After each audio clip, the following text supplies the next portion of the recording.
Hero और Honda इन दो companies ने मिलकर बनाई hero Honda company.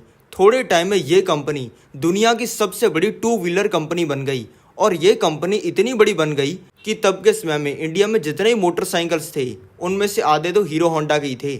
Hero Honda company daily success की नई ऊंचाइयां छू रही थी, लेकिन तभी कुछ ऐसा हुआ जिससे हीरो और होंडा कंपनी हमेशा के लिए अलग हो गई। क्या थी इसकी छुपी हुई वजह? इनमें से कौन सी कंपनी ने इंडिया को धोखा दिया? कौन सी कंपनी ने दूसरी कंपनी की पीठ में छुरा घोंपा?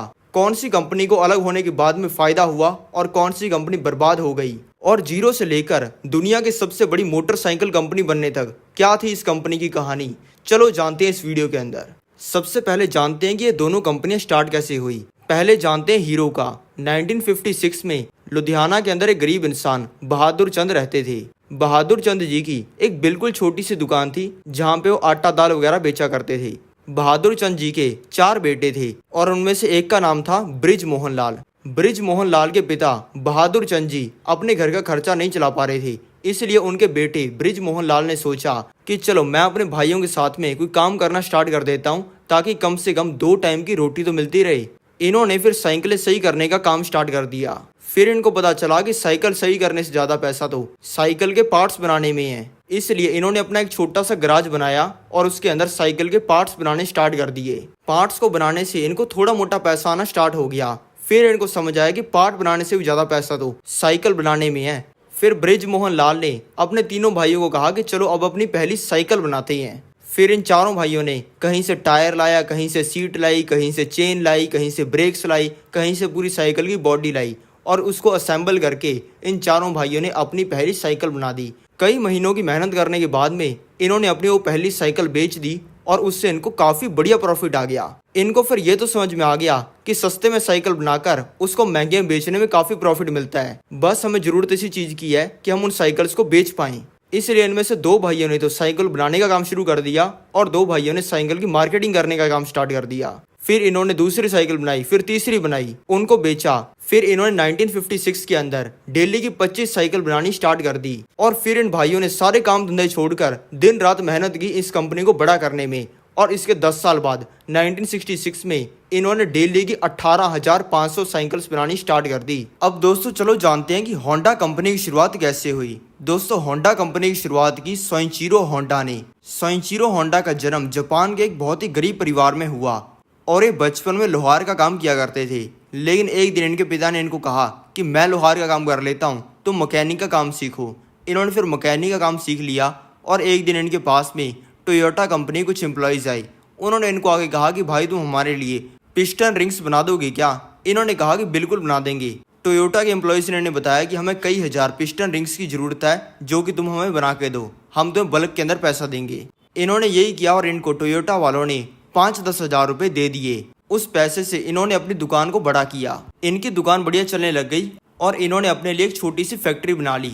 लेकिन तभी जापान के अंदर वर्ल्ड वॉर 2 होनी स्टार्ट हो गई, जिसकी वजह से इनकी वो पूरी फैक्ट्री तहस महस हो गई।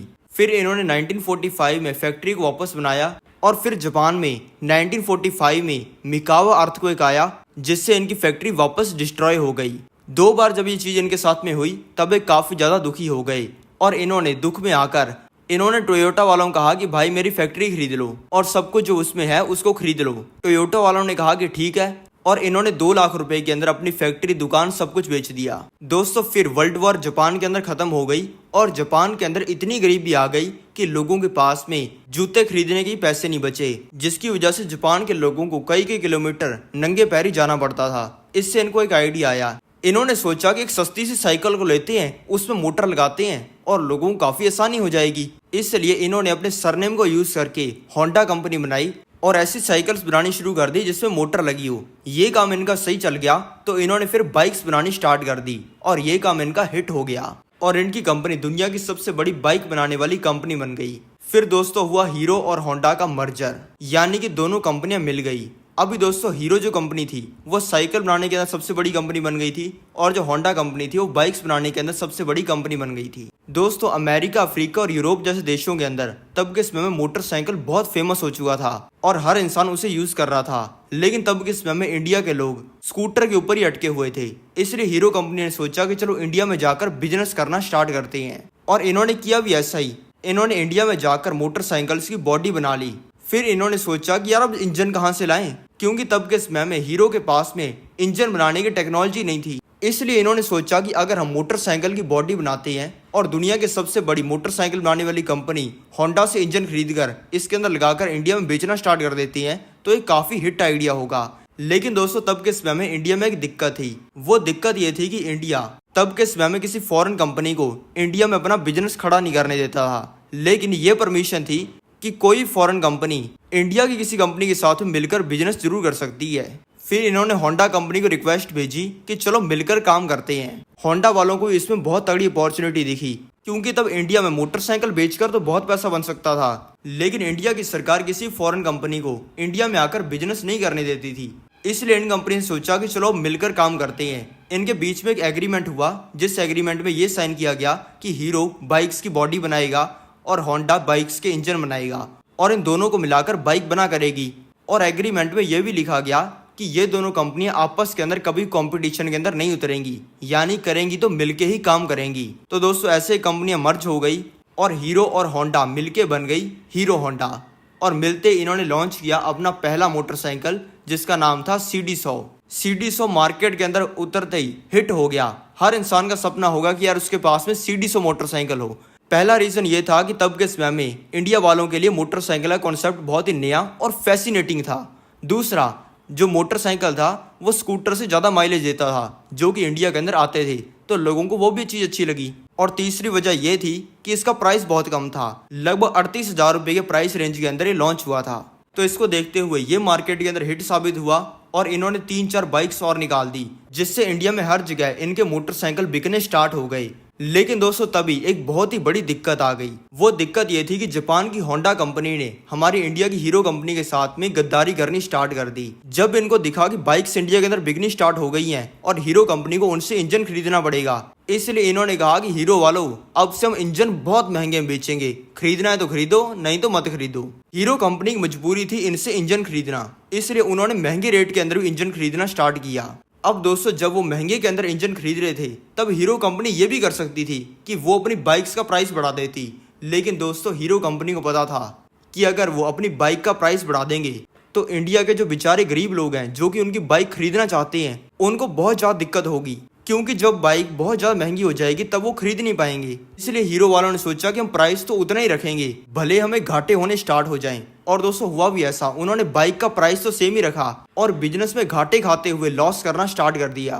फिर हीरो के मालिक ब्रिज मोहन लाल जी ने बहुत हाथ पैर जोड़े होंडा के सामने कि भाई प्लीज हमें सस्ते के अंदर इंजन बेच दो, नहीं तो हम बर्बाद हो जाएंगे। होंडा वालों ने कहा कि चलो ठीक है। उन्होंने वापस ठीक प्राइस के अंदर बेचना स्टार्ट किया, जिससे हीरो कंपनी वापस प्रॉफिट में आ गई और इन्होंने हर साल $10 मिलियन का प्रॉफिट करना स्टार्ट कर दिया, यानी कि लगभग 80 करोड़ का। इंडिया के गरीब लोग भी इनकी बाइक्स का फायदा उठा पाएं, इसलिए इन्होंने अपनी बाइक्स EMI के ऊपर ही बेचनी स्टार्ट कर दी ताकि इंडिया ग्रो करे और इनको अच्छे प्रॉफिट होने स्टार्ट हो गए।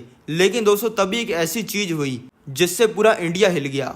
खबर में आने लग गया कि हीरो और होंडा कंपनी दोनों अलग होना चाहती है और सभी के लिए ये चीज़ बहुत ज़्यादा अनएक्सपेक्टेड थी, क्योंकि दोस्तों बाहर से तो सभी को लग रहा था कि ये कंपनियां मिलकर बहुत अच्छा काम कर रही हैं, लेकिन एक्चुअल में जापान की होंडा कंपनी हीरो कंपनी को धोखे पे धोखे दिए जा रही थी। पहला धोखा हीरो कंपनी को तब मिला जब हीरो कंपनी ने होंडा कंपनी को कहा कि अब से चलो अपने मोटरसाइकिल्स को रशिया, अमेरिका और यूरोप के अंदर बेचना स्टार्ट करते हैं और काफ़ी तगड़ा प्रॉफिट होगा। लेकिन होंडा कंपनी ने कहा कि भाई बिल्कुल नहीं, उन कंट्रीज के अंदर हम लोगों को लूट रहे हैं, हमारा तुम्हारे वाला हिसाब किताब नहीं है हिंदुस्तानियों वाला कि लोगों का भला चाहोगे, हमें तो सिर्फ अपना फायदा दिखता है। हम इन कंपनीज में अपने मोटरसाइकिल्स को बहुत महंगे बेचते हैं, वहाँ के गरीब लोगों को हमसे खरीदने भी पड़ते हैं, क्योंकि इन कंट्रीज में बाइक सिर्फ एक ही कंपनी बनाती है जो कि हमारी है। दूसरी इनकी लड़ाई तब हुई जब हीरो कंपनी के पास में होंडा कंपनी कुछ इंजन आए, उन इंजन के अंदर कुछ दिक्कत थी। इंडिया की हीरो कंपनी ने होंडा कंपनी से पूछा कि इन इंजन के बारे में हमें थोड़ा सा कुछ बता दो। होंडा कंपनी ने कहा कि बिल्कुल नहीं बताएंगे, तुम्हें बता दिया तो तुम भारतीय लोग खुद के इंजन बनाने स्टार्ट कर दोगे, और जब तुमने इंजन बाइक्स के बनाने स्टार्ट कर दिए तो तुम भारतीय लोग हम जापानियों से आगे निकल जाओगे और तुम्हारा इंडिया बहुत ग्रो कर जाएगा, और फिर हम तुम्हें इंजन बेच बेच के लूट कैसे पाएंगे। लेकिन दोस्तों सारी हदें तब पार हो गई जब हुई तीसरी चीज। होंडा के मालिक सोइचिरो होंडा ने इंडिया के अंदर एक कंपनी बनाई बाइक्स बनाने वाली और उससे बाइक बनानी स्टार्ट कर दी जो कि एग्जैक्ट हीरो की बाइक जैसी थी और हीरो की बाइक से सस्ती भी थी। दोस्तों इनका मोटिव इससे ये था कि ये जापानी लोग पूरे इंडिया के ऊपर कब्जा कर लें। और दोस्तों सभी बाइक्स हीरो की स्ट्रेटजीज, उनके प्लान्स और उनके ब्लूप्रिंट्स को चुरा के बनाई थी और इनके अंदर एग्रीमेंट भी हुआ था कि ये दोनों कंपनियां कभी भी एक दूसरे कंपटीशन के अंदर नहीं उतरेंगी। लेकिन तब भी ये जापानी लोगों ने इंडिया की पीठ पर छुरा मारा और अपनी खुद ही कंपनी निकाल दी, सारे रूल्स को तोड़ते हुए। ये होते ही हीरो के मालिक ब्रिज मोहन लाल जी को बहुत ज्यादा गुस्सा आ गया और उन्होंने सोचा कि अब से इनके साथ में काम नहीं करना, इन धोखेबाज लोगों के साथ में। और होंडा को कह दिया कि अब से हमें तुम्हारे साथ में काम नहीं करना, हम बाइकें बेच पाएं या ना बेच पाएं कोई फर्क नहीं पड़ता। तब के समय में हीरो और होंडा दोनों की हीरो होंडा कंपनी के अंदर 26% शेयर थे और होंडा कंपनी ने अपने शेयर्स हीरो कंपनी को बेच दिए 10,000 करोड़ में और हीरो कंपनी के साथ में पूरा नाता तोड़ दिया। दोस्तों तब के समय में प्रॉब्लम ये थी कि ना तो हीरो कंपनी को पता था कि इंजन बनता कैसे है, ना इनको ये पता था कि इसके अंदर कौन सी टेक्नोलॉजी यूज़ करनी होती है, ना ही इनके पास में अपनी इंडिपेंडेंट फैक्ट्री थी। ये होने की वजह से लगभग हीरो कंपनी का सारा काम रुक गया। लेकिन इन्होंने अपने प्रॉब्लम्स को फेस किया और ये वापस उतर के गेम के अंदर 2014 में, जब इन्होंने इंडिया के नीम राणा के अंदर अपनी पहली फैक्ट्री खोली और इन्होंने अपनी रिसर्च टीम भी बिठा दी। तब दोस्तों इनके अंदर एग्रीमेंट हुआ था कि भले ही कंपनी आपस में काम करना छोड़ रही हैं, लेकिन तब भी हीरो कंपनी हीरो होंडा नाम को यूज़ कर सकती है। लेकिन ब्रिज मोहन लाल जी ने कहा कि हमें इन जापानी लोगों की कोई ज़रूरत नहीं है, खुद का ही ब्रांड बनाएंगे और इन्होंने स्टार्ट कर दी हीरो कंपनी। लेकिन दोस्तों तब इनके सामने दिक्कत ही आई कि पहले तो हीरो कंपनी साइकिल बना रही थी, सभी लोगों को लगता था कि यार ये तो साइकिल बनाने वाली कोई छोटी मोटी सी कंपनी है। और जब इंडिया वालों को पता लगा कि यार ये बाइक्स भी बना रही है तो इंडिया के लोगों को इस पर ट्रस्ट नहीं हुआ। तो इन्होंने बहुत सारे कैंपेन्स चलाए और लोगों को एक्चुअल में बताया कि भाई हम बाइक बना सकते हैं और हम दमदार कंपनी है, इंडिया की स्वदेशी। ऐसा करते ही इनकी बाइक्स बिकनी स्टार्ट हो गई और इन्होंने वापस इंडिया के मार्केट के ऊपर कब्जा कर लिया और हर जगह पे वापस हीरो की बाइक्स बिकनी स्टार्ट हो गई।